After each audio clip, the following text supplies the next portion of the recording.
ایک نئی سوچ, ایک نیا جذبہ, ایک نئی امید. یہ ٹیم کیا کچھ کرنا چاہتی ہے سوسائٹی کے لیے جو آج آپ آزاد امیدواروں کے ساتھ پلوامہ تک پہنچے؟ دیکھیے, آپ نے پچھلے 10 سال سے دیکھا میں ٹرمینیٹ بھی ہوا کس وجہ سے, کیونکہ میں آنےسٹ تھا. آج ایک ہی ٹرمینیٹ نہیں ہوا ہے, 70 لوگوں کی آواز میں ہوں. میں میکسیمم کہتا ہوں terminated professor, that doesn't represent میں وہ ریپرزینٹ نہیں کرتا ہوں, وہ ہر ایک کشمیری. کیونکہ آنے والے وقت میں اگر کوئی آنےسٹ ہوگا اس پہ بھی یہ دبا لگے گا کہ اس کو ٹرمینیٹ کیا جائے گا. یہ مسئلہ ہے. اس کے بعد آپ نے کام دیکھے جب میں جیل سے آ گیا 2021 اینڈ میں, اس کے بعد آپ نے میرے کام ان 3 سالوں میں دیکھے.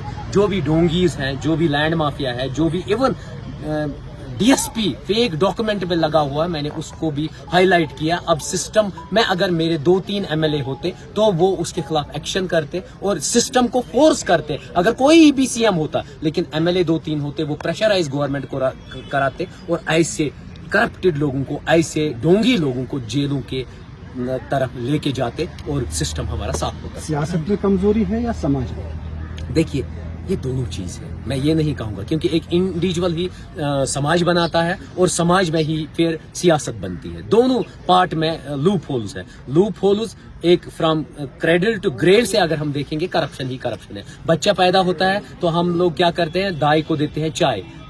بیٹا پیدا ہوگا تو 4000, بیٹی پیدا ہوگی تو 2000. ہو گیا انجسٹس وہاں سے سٹارٹ. اس کے بعد جب ڈیتھ سرٹیفکیٹ بنتی ہے وہاں پر بھی ہم پیسہ دیتے ہیں. یہی رشوت میں ختم کرنا چاہتا ہوں. یہ صرف پیسے کے ذریعے نہیں ہوتا ہے, اپروچ کے ذریعے نہیں ہوتا ہے, فیک ڈاکومنٹس, ایون چیئر کا بھی اگر آپ مس یوز کریں گے. آپ یہاں ایریا میں دیکھیے, اتنا لینڈ مافیا ہے, انلیگل مائننگ ہو رہی ہے.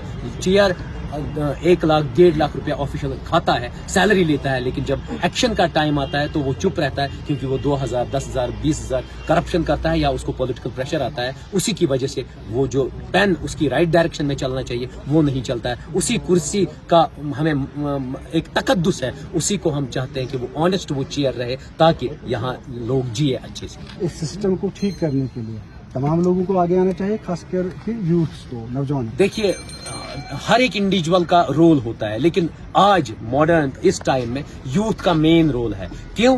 پرانے بزرگ جو ہے ان کی آئیڈیالوجی اب چلی گئی. وہ کہتے تھے کہ ہم بٹن دبائیں گے, NC کو بٹن دبائیں گے, PDP کو. وہ نہیں ہے. آج آپ ایک چہرے کو ووٹ دے دیجیے. میں ریکویسٹ کرتا ہوں پورے JNK کے یوتھ کو, کبھی پارٹی کو مت سپورٹ کیجیے. پارٹی کی اگر آئیڈیالوجی اچھی ہے اور وہ آنےسٹ بندہ ہے تب اس کو سپورٹ کیجیے. کرپٹڈ لوگوں کو مت, اور ان ڈونگیوں کو بالکل بھی نہیں جو گاؤں تسکر ہے, جو ہماری بچیوں کا کل سودا کریں گے, جو یہاں ڈرگ مافیا چلائیں گے, جو یہاں شراب کھانے لائیں گے. ان لینڈ مافیاؤں کو تو بالکل بھی نہیں. اور جو بندہ 10 لاکھ 20 لاکھ کسی پولیٹیکل پارٹی کو دیتا ہے مینڈیٹ کے لیے, کیا آپ کو لگتا ہے وہ آنےسٹ رہے گا؟ آنےسٹ لوگوں کو چننے کی ضرورت ہے تاکہ وہ آپ کی ریپرزنٹیشن کریں. 2 جگہوں پہ آپ نے برکاتی صاحب کو کھڑا کیا ہے جی, گاندربل اور بیروا میں.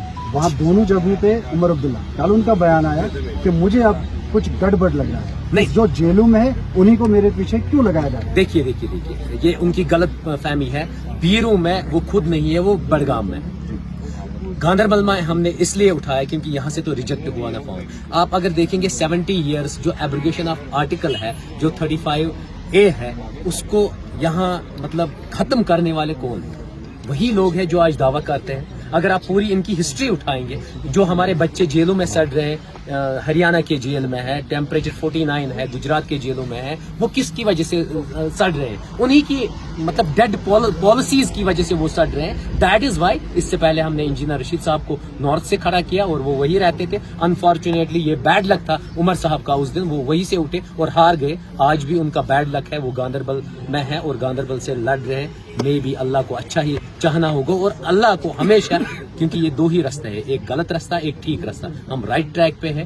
ہم ریپرزنٹیشن کرنا چاہتے ہیں ہر ایک یوتھ کی جو جیلوں میں ہے, جو جیلوں سے باہر ہے, اور ہر ایک اس اپریسڈ اور سپریسڈ بندے کی ہم ریپرزنٹیشن کرنا چاہتے ہیں. اور اس میں ان کا نامینیشن وہاں سے سلیکٹ ہو گیا. تو گراؤنڈ پہ آپ صحیح کرنا چاہتے ہیں, لیکن دلی کی کتنی ذمہ داری ہے کہ وہ اس نئے جوش اور جذبے کو تعاون پیش کریں؟ دیکھیے, میں سلیوٹ کرتا ہوں سپریم کورٹ کے گائیڈ لائنز کا. 2-3 چیزیں امپورٹنٹ ہیں. انہوں نے ڈیڈ لائن دی تھی, یہاں الیکشن کرائیں گے, سلیوٹ کرتا ہوں, انہوں نے وہ کیا.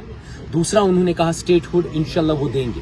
ہمیں کورٹ پہ بھروسہ ہے. میں سلیوٹ کرتا ہوں سپریم کورٹ کی گائیڈ لائنز پہ اور ان آنےسٹ ججز پہ. انہوں نے اور ایک چیز وہاں پر لکھا ہوا ہے, لکھت ہے وہ, لیکن ہماری پولیٹیکل پارٹیز اس پہ کبھی بات نہیں کرتی ہے. وہ ہے پیس کمیشن.